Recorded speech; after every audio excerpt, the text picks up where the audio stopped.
கௌரவ அமைச்சர் doctor தேவானந்தாக்கு ஒதுக்கப்பட்டது 15 million, ஆனா 31 மில்லியன் பாவிச்சிருக்கிறார். அப்படி வளமையா பட்ஜெட் லைனை தாண்டி என்ன இப்படி கொடுக்கறது மாறி போட்டீங்களா?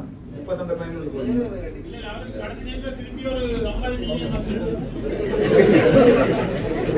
ராணுவத்தால தொடர்ந்தும் சலூன் நடத்தப்படுது, ராணுவத்தால சாப்பாட்டு கடை நடத்தப்படுது, ராணுவத்தால முன்பள்ளி நடத்தப்படுது, ராணுவத்தால தோட்டம் செய்து மரக்கறிகளும் சந்தையில வீழ்படுது. அதை விடுங்கள நீங்க. ஏன் வடக்கு கிழக்கு மாகாணங்கள்ல முக்கியமா நீங்கள் கிளிநொச்சியில ஒரு 2-3 டெனரியர் ஒரு ப்ரொஜெக்ட்ல எழுதி இங்கே அடிக்கப்படுற மாற்றச்சியில இருக்குது. நீங்கள் இப்படி காய்ச்சி தான் இவ்வளவு காலமும் கொண்டு போனீங்க. தயவுசெய்து இப்பயாவது யோசிங்க. முதல் முழு காணியும் ராணுவத்திலிருந்து விடுங்க.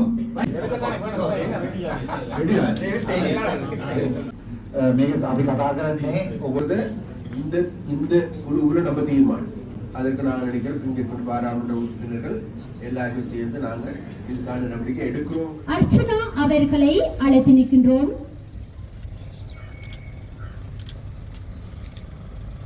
அடுத்ததாக பாராளுமன்ற உறுப்பினர் கௌரவ சண்முகநாதன் ஸ்ரீ பவனந்தராஜா அவர்களை அழைத்து நிற்கின்றோம்.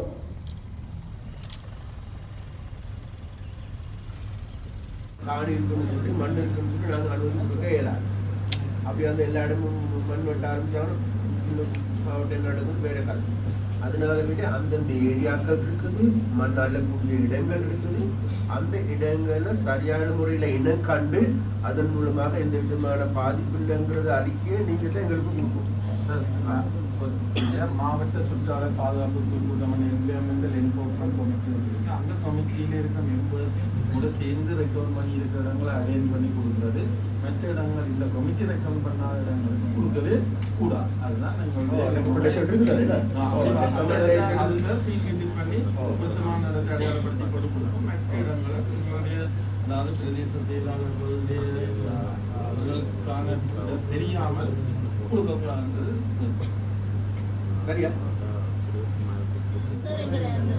கிளிநொச்சி மாவட்ட மாற்றுவலூர் சங்கத்தின் காணி வந்து 15 வருடமாக காணி பிரச்சனை பேசும்போது காணி பிரச்சனை சம்பந்தம் நாங்கள் பேசிட்டு இருக்கிறோம். அந்த நேரத்தில் நீங்க சொல்லுவோம் முறைப்பாட்ட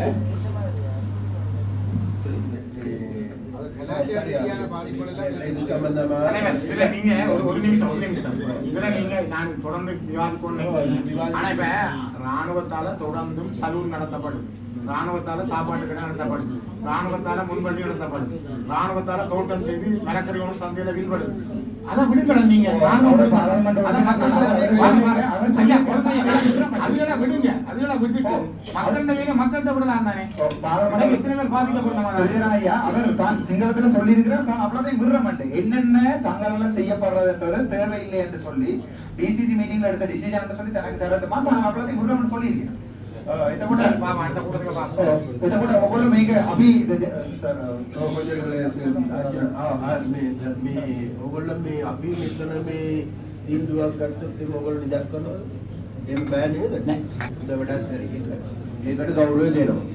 நான் ஒரு விஷயத்தை சொல்றேன். 2009 பிறகு சரியா ராணுவத்தினரால் எடுக்கப்பட்ட நடவடிக்கைக்கு நம்மட பாராட்டுகளும் இருக்கு. நாங்கள் எல்லாத்தையும் நிராகரிச்சு போகவும் கூடாது.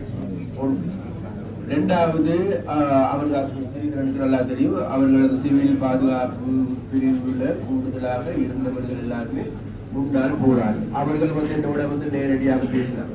சரியா நம்ம பேசிக்கொண்டு இருக்கிறாங்க. நான் சொல்ல வரேன்னா அதன் பிறகு அந்த ஆக்களை வச்சு அவங்க என்ன முன்பள்ளிகளை நடத்தினாங்க. அப்ப அந்த பிரச்சனை இருந்துச்சு. அப்ப அந்த பிரச்சனை நீண்டு கொண்டு வந்துச்சு. ஆனா இப்ப நமக்கு எல்லாருக்கும் தெரியும், இப்ப 15 வருடம் ஆகுது. இப்ப 15 வருடத்துக்கு பிறகும் நாங்க இதுகளை மேலும் இவ்வாறு தொடரணும் வாங்குறதுக்கு இப்ப இருக்குது. அது சம்பந்தமாக மீள நாங்க உறுதியான நடவடிக்கை எடுக்கிறதுக்கான செயற்பாடுகள் முன்னாடி. அதற்கு நாங்கள் நினைக்கிறோம் இங்கே பாராளுமன்ற உறுப்பினர்கள் எல்லாருமே சேர்ந்து நாங்கள் இதுக்கான நடவடிக்கை எடுக்கிறோங்கிறத இந்த குழுவுல நம்ம தீர்மானம் பிரிவினையும் கொண்டு வந்திருக்கிறோம். இது பல தடவை பேசப்பட்ட விஷயம். 1000 பேர் இந்த ஃபார்மில் வேலை செய்யும்.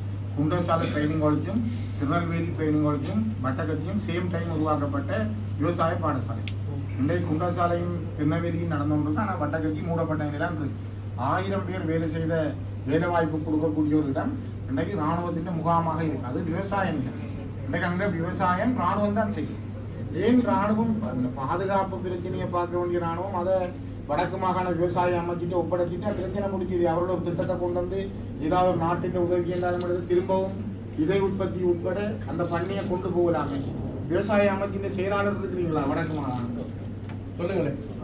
உங்களோட இதுக்கான இந்த ஃபார்ம் இருக்கு 441 ஏக்கர். அதுல ஆக 30 ஏக்கர் தான் நான் நினைக்கிறேன் உங்களோட கையில் இருக்கு. 31 ஏக்கர் இருக்கு. 410 ஏக்கரும் ஆமீன் கையிலான் இருக்கு. இப்ப அவையிட்ட கையடிச்சா இப்ப திரும்பவும் ஒரு கிட்டத்தட்ட இது நாள் வரைக்கும் நீங்க உங்களால அந்த காணியை மீள பெற்றுக்கொள்வதற்காக எடுக்கப்பட்ட நடவடிக்கை என்ன அப்படிங்க சொல்லுவீங்களா?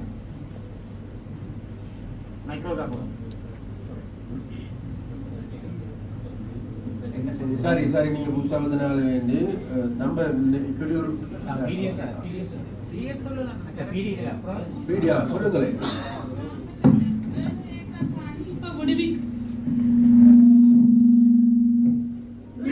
முதல் எங்களுக்கு முழுமையாகத்தான் அது எங்களோட விவசாய திணைக்களத்துக்கு ஒதுக்கப்பட்டிருந்தது. ஆனா பிறகு அதுல 31 ஏக்கரை தான் நாங்கள் பயன்பாட்டுக்கு எங்களுக்கு தரப்பட்டிருந்து மிகுதி காணி இராணுவத்தால பயன்படுத்தப்பட்டு வந்து கொண்டிருந்தது. அதுக்கு அதை கேட்டு பெற மாதிரியான நிலைமை இருக்கையில இப்ப 7 ஏக்கர் காணியை விடுவிக்கலாம்னு சொல்லி இருக்கிறோம். அதை நாங்கள் எங்களோட பிரதம செயலாளர் ஊடாக அதை விடுவிக்கும்படி கேட்டுக்கிறோம். அதில் சில கட்டடங்கள் இருக்கிறது என்று சொல்லியும் அதை நாங்கள் எங்களுக்கு தரத்துக்கு கேட்டிருந்தவை. நாங்கள் சொன்ன அதை நாங்கள் பணம் கட்டி செலுத்தி பெற வேண்டிய தேவையில் எல்லாம் அரசாங்கத்துக்குரியது தானே என்றபடியாக அந்த கட்டடங்களையும் சேர்த்து இலவசமாகவே அந்த காணி எங்களுக்கு ஒதுக்கப்பட்ட காணியை 7 ஏக்கரையும் திருப்பி எங்களுக்கே தருமாறு நாங்கள் கேட்டிருக்கிறோம்.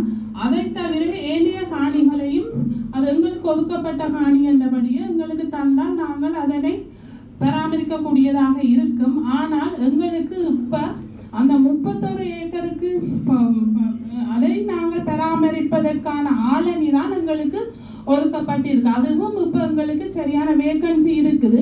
அந்த முழுமையாக அதை தரும் பட்சத்தில் அதற்கான நிதி ஒதுக்கீடுகளும் ஆளணி ஒதுக்கீடுகளும் கட்டாயமாக மேற்கொள்ளப்பட வேண்டும். அப்படி மேற்கொள்ளப்படும் பட்சத்தில் அதை பராமரிக்கிறதுக்கு நாங்கள் தயாராக இருக்கின்றோம். ஆமா, ஒரு விஷயம் கூட இதுல அவர் கேட்டவர் என்னன்னா, நீங்க என்ன முயற்சிகள் இதுவரையும் எடுத்திருக்கிறீங்க? நான் சொன்னேன், நாங்கள் போராட்டம் நடத்தி இருக்கிறோம், பாராளுமன்றத்தில் ஒத்திவைப்பு போல பிரேரணை கொண்டு வந்திருக்கிறோம், பாராளுமன்றத்தில் கேள்வி போட்டு அதுக்கு விட இருக்கிறார்கள். ஆனால் இன்றைக்கு ராணுவத்துக்கு அந்த காணி இருக்குது. உங்களுக்கு தெரியும் குண்டாசாலை எப்படி வளர்ந்துருக்குது, திருநெல்வேலி எப்படி வளர்ந்துருக்கு, ஏன் சமகாலத்தில் உருவாக்கப்பட்ட வட்டக்கட்சி விவசாய பாடசாலை மூடி கிடக்குது, அங்க ஃபார்ம் இயங்குது இல்லை. உங்களோட பக்கத்துல எனக்கு பலகீனம் இருக்கு. நீங்களும் தயவு செய்து ப்ளீஸ் உணருங்க. உங்களோட பக்கத்துல அதுக்கு ப்ராஜெக்ட் இல்லை, ஏதாவது ஒரு நாட்டுகிட்ட அல்ல வேர்ல்ட் பேங்க் கிட்ட இல்லை ஆர்டியா நீங்க இதுவரைக்கும் ஒரு திட்டம் கொடுத்துருக்கீங்க, கேட்டதும் இல்லை, நீங்க அதை பற்றி சிந்திச்சதும் இல்லை. அங்க உள்ளாக்கிட்ட எத்தனை பேருக்கு வேலை கொடுக்கலாம், இது எப்படியான நிறுவனம் கூட நீங்க சொல்ல தயாரில்லை. நீங்க இப்ப என்ன கேட்குறீங்க? காணியை விடுறா எங்களுக்கு ஆரணி தருவணும், காசு தருவணும். முதல் காணியை விட சொல்லுங்க. உங்களோட கையில காணி வரட்டன் 441 ஏக்கர்ல உங்கள்கிட்ட 31 ஏக்கர் தான் இருக்குது. 7 ஏக்கர் தான் இப்ப ஆமி கட்டடத்தோட விடுறேன்னு சொன்னா மிச்ச காணி ஆமி வச்சிருக்கட்டும்னு சொல்றீங்களா? நீங்கள் இப்படி காய்ச்சி தான் இவ்வளவு காலமும் கொண்டு போறீங்க. தயவுசெய்து இப்பயாவது யோசிக்கணும். முதல் முழு காணியும் ராணுவத்திலிருந்து விடுங்க. வயற்காணி தானே அது, மிச்சம் வயற்காணி எத்தனை, அதுல விவசாயம் செய்கிற பயிர் செய்கிற காணி எத்தனை ஏக்கர், வயல் செய்கிற எத்தனை ஏக்கர்னு வடிவா சொல்லுங்களேன். அதை சொல்றதுக்கு உங்கள்ட்ட தெரியுது இல்லையா? உங்களுக்கு சரியா உங்கள்ட்ட அதுக்குரிய விட இல்லை. කවුරු පාර්ලිමේන්තු වලට ඕනේ. මේක අපි කතා කරන්නේ ඔයගොල්ලෝගේ CST ගැන. கைத்தொழில் போட்டியை உருவாக்கலாம், அதுக்கான ஒரு ப்ராஜெக்டை எப்படி தயாரிக்கிறது யோசிக்கலாம் எங்களோட அதிகாரி. இரண்டாவது குறிஞ்சாத்தீவு உப்பளம் இருக்கு. இன்னைக்கு தனியார் முதலீடு செய்ய தயார், ஆனால் கண்ணி வழி அகற்றப்படுகிறது என்று தொடர்ந்தும் அது வைக்கப்பட்டு கொண்டே இருக்கு. ஒரு நாள் சொல்லிவிடும். அந்த வட்டக்கச்சி ஃபார்ம், அக்கராயன் சீனி தொழிற்சாலை, அக்கராயன்ல இருக்கிற அக்கராயன் குளத்துக்குள்ள இருக்கிற கரும்பு தோட்டம் சீனி தொழிற்சாலையே ஒரு ஃபேக்டரி ஆக்குறதுக்கான திட்டம் என்ன? அந்த ஏரியாக்கள்ல இருக்கிற பிள்ளைகள் இளைஞர் அடுத்த 2025 கூடிய ப்ரொபோசலை தயாரிக்கல. அதுல நீங்கள் பாராளுமன்ற உறுப்பினர்களை விரும்பினா சேர்த்துக்கொள்ளலாம். எங்களுக்கு நான் நினைக்கிறேன் என்றால் எங்களோட வடக்கு மாகாணத்திலையும் கிழக்கு மாகாணத்திலையும் முக்கியமாக டெனரி என்று சொல்லப்படுற ஒன்றே இல்லை. அதாவது தோல் பதன்ற தொழிற்சாலை ஒன்றே இல்லை. ஆனால் இலங்கையில தேயிலைக்கு அடுத்ததாக ஏற்றுமதி செய்யப்படுறது டெனரி, அது கூட தான் கார்மெண்ட்ஸ். ஏன் வடக்கு கிழக்கு மாகாணங்கள்ல முக்கியமா நீங்கள் கிளிநொச்சியில ஒரு 2-3 டெனரியர் ஒரு ப்ரொஜெக்ட்ல எழுதி இங்கே அடிக்கப்படுற மாட்டு ரச்சியில இருக்குது மாட்டு தோல் எல்லாமே வேஸ்ட் ஆகும் போது கொழும்புக்கு தான் ஏற்படுது இல்லை அதுதான் அதில் ஏதாவது படிக்கணும் நீங்கள் அது சம்பந்தமாக கொஞ்சம் கன்சிடர் பண்ணுவோம் அது சம்பந்தமா ஏதாவது எங்களையும் உருவாங்குவீங்களா சந்தோஷப்படுறோம் முன்படி தொடர்பாக எஜுகேஷன் டிபார்ட்மெண்ட் ஆக்கின்ற ஒப்பீனியன் எடுக்கிறது நல்ல ஒன்று முன்படி தொடர்பாக எஜுகேஷன் கல்வி திணைக்கள அதிகாரிகள் இல்ல அது காரணம் சொல்லிருக்கேன் சார் அவை எடுக்க வேண்டிய ஏற்பாடு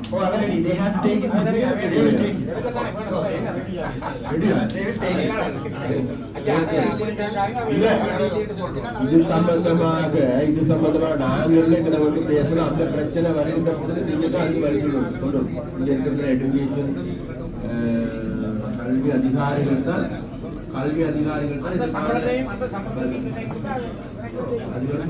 சரியா இப்பொழுது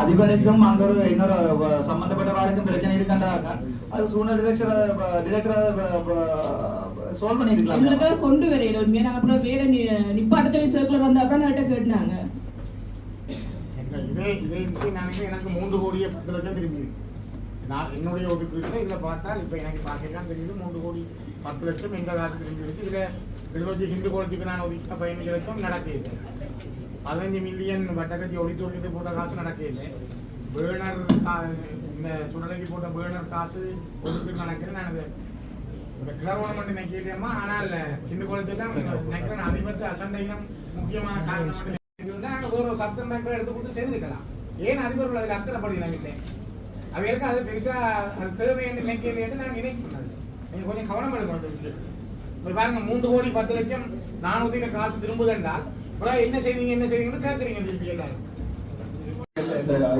என்னன்னா இது உண்மையிலே ஒபிசோட பிள்ளைதான்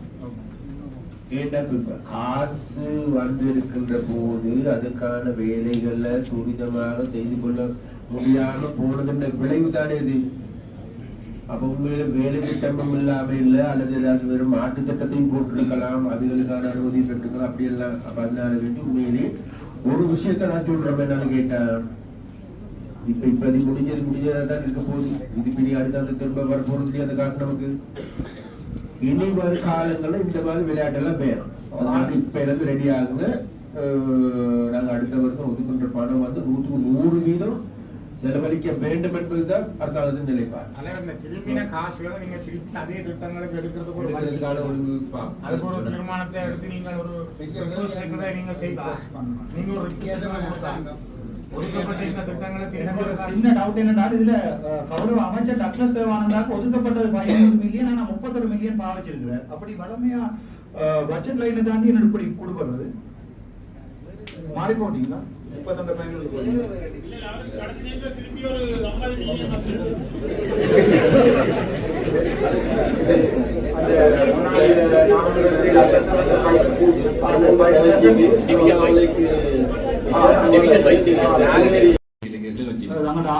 இதே ஒன்று அப்படின்னா வெளிப்படுத்த உறுதி செய்தால் லேண்ட் ரெஸ்டிங்கும் போட்டுருக்காங்க கடிதம் ஒன்று 11 சொல்லி நான் 18 இருக்குது இல்ல அது 2019 ஆண்டு போட்டுருக்கோம் 2019 ஆண்டு கொடுக்கறது நடவடிக்கை எடுக்கப்பட்ட பொழுது தவிசாளர்கள் அனுப்பப்பட்டது கடிதம் லேண்ட் ரெஸ்டிங் 11 ஆண்டு சொல்லி ஆனா அது 4-5 இடங்கள் எந்த உறுதியும் இல்லாம செய்யப்படுற இந்த ஒப்பந்தம் வந்து நீங்க ரெஜிஸ்டர் பண்ணல அதை ரெஜிஸ்டர் பண்ணி லேண்ட் ரெஜிஸ்ட்ரிக்காரத்தை நாங்கள் சொல்றோம் நாங்கள் அதை டிசிசி மீட்டிங் ஒரு மீட்டிங் எடுத்து ஒரு டிசிஷனா எடுத்துக்கொண்டு திருப்பி அதை பற்றி ரிவைஸ் பண்ணி போட்டு அந்த ஒப்பந்தத்தை கேன்சல் பண்றாங்கன்னு நினைக்கிறேன் நாங்க எல்லா அப்படிதான் செய்வோம் அப்படி இதுல எங்களுடைய கிளிநொச்சி மாவட்டத்துல பல பிரதேச செயலர் பிரிவுகளையும் பூனேரி பிரதேச செயலர் பிரிவுகளையும் இந்த எல்லா ஸ்டேட்டுக்கு சொந்தமான காலங்கள் இருக்கின்றது.